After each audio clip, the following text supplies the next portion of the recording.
Assalamualaikum warahmatullahi wabarakatuh. Saudara sekalian yang saya hormati, kita akan melanjutkan pertemuan yang kedua. Di awal,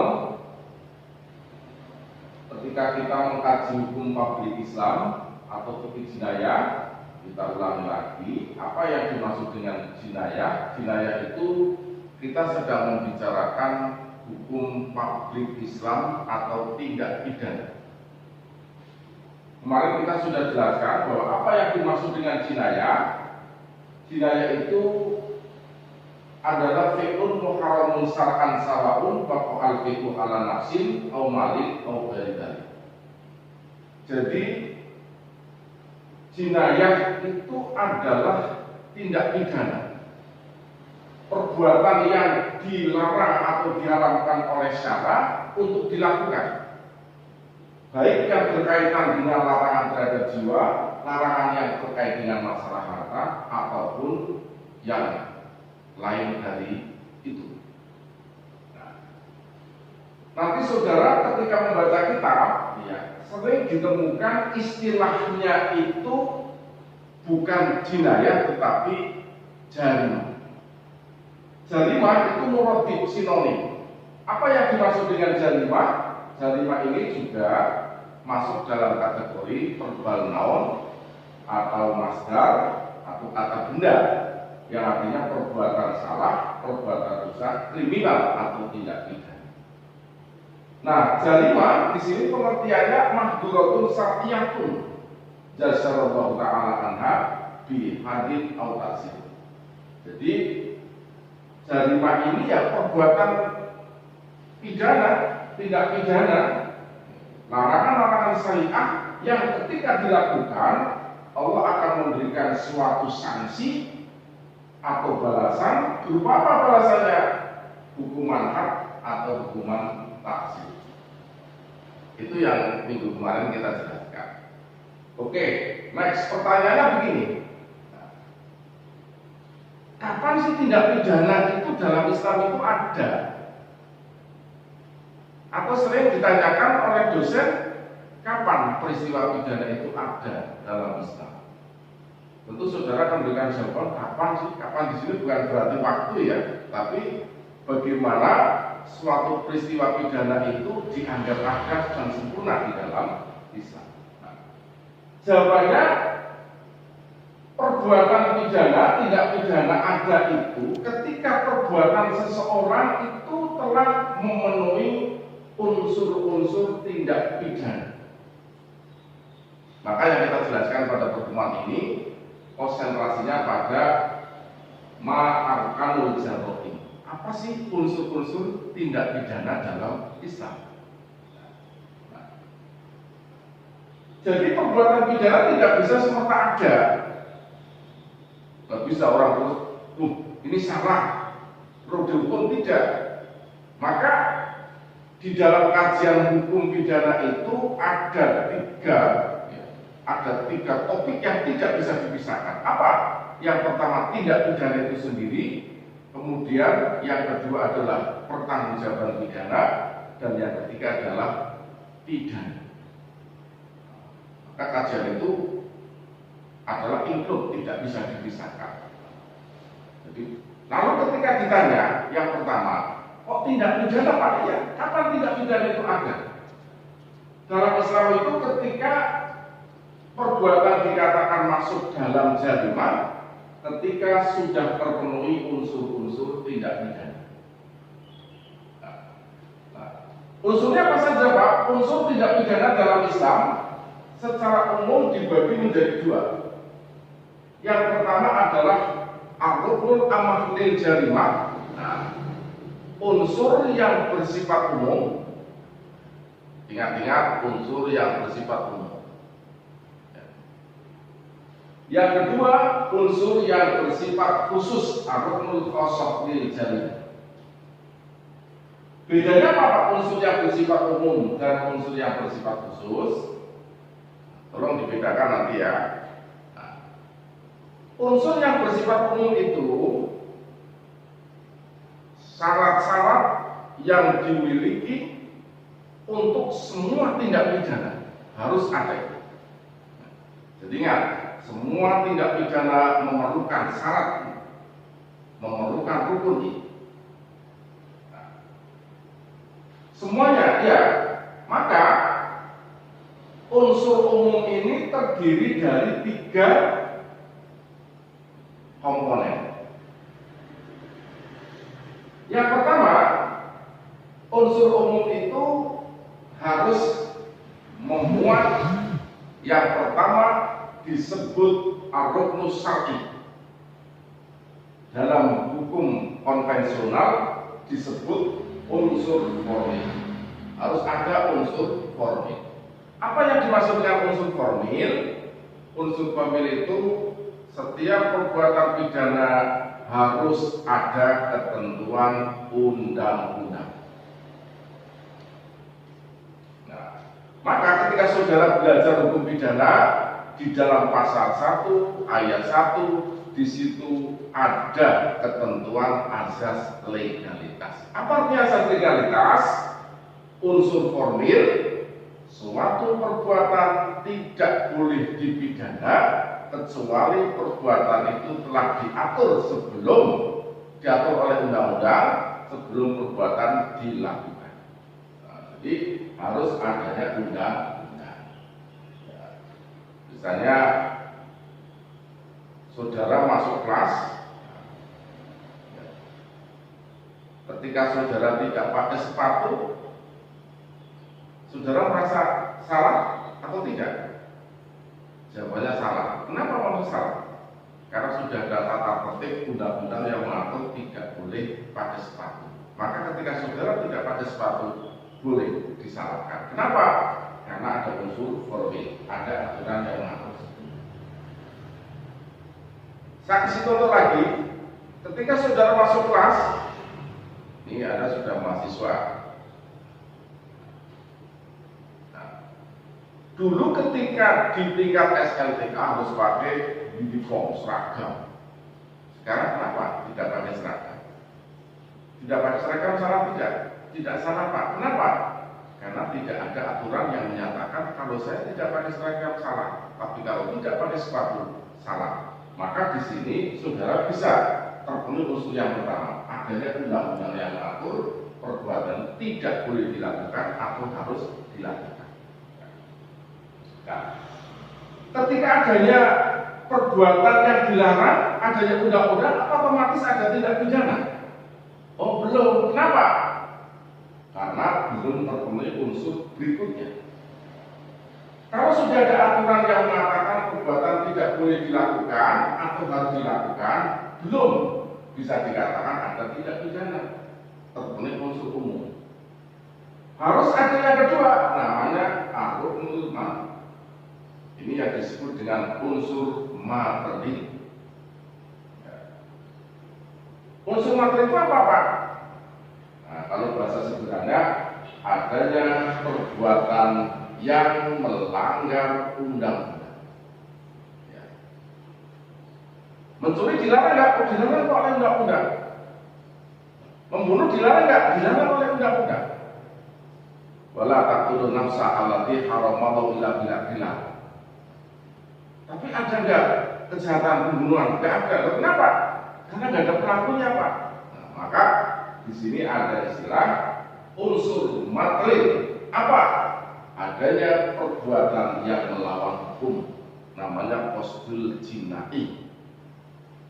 Nah, orang yang melanggar undang-undang di sini, nah orang yang melanggar undang-undang itu bisa satu dengan cara melakukan sesuatu yang dilarang oleh undang-undang, atau yang kedua tidak melakukan sesuatu yang seharusnya dilakukan menurut undang-undang.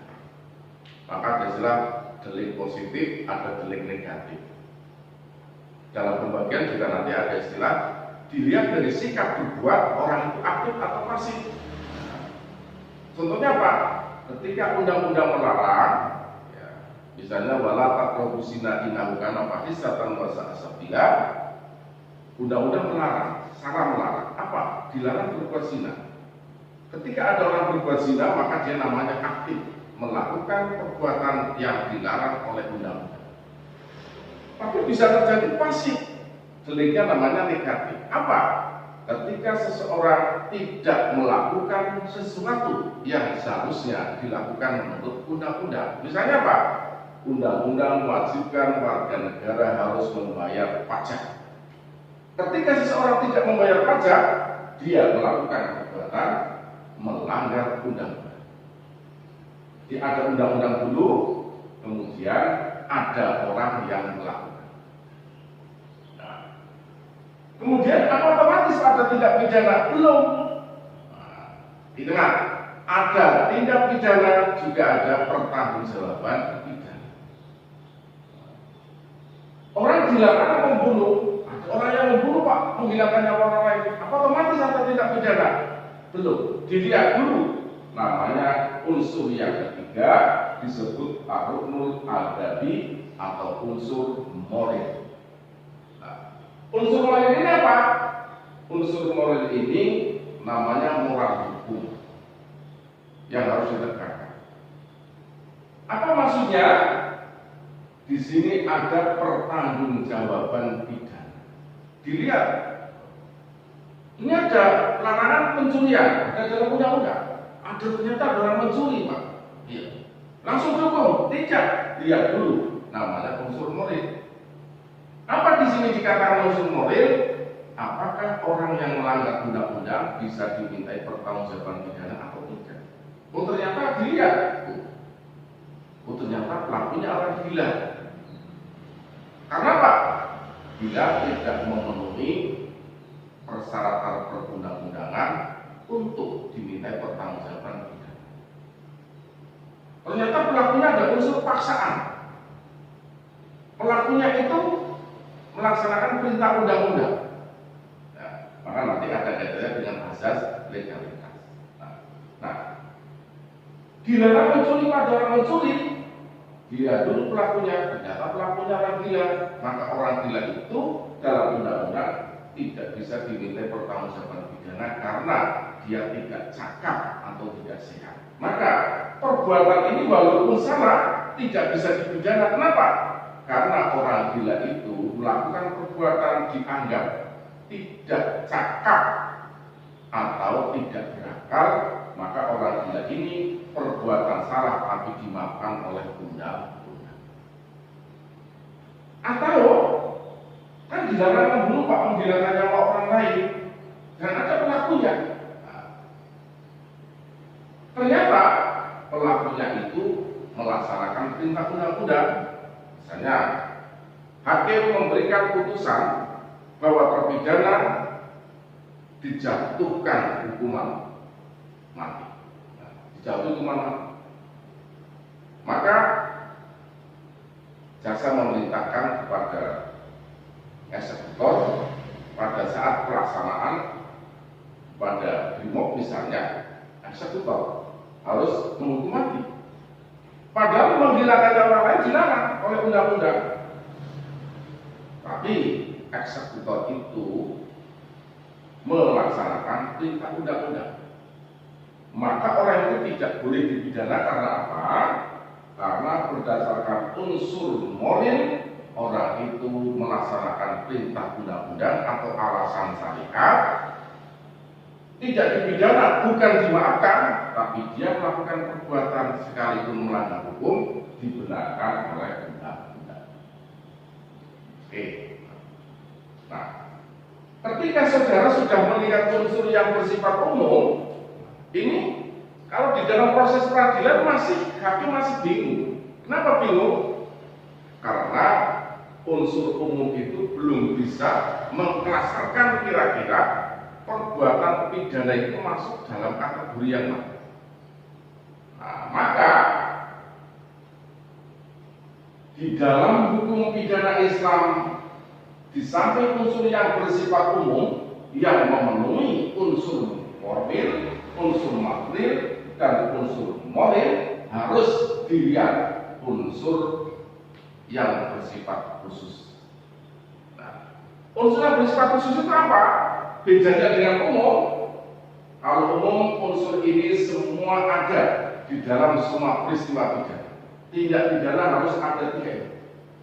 Tetapi unsur khusus ini suatu unsur syarat yang hanya dipenuhi dalam tindak pidana tertentu, dan tujuannya adalah untuk membedakan tindak pidana yang satu dengan tindak pidana yang lain.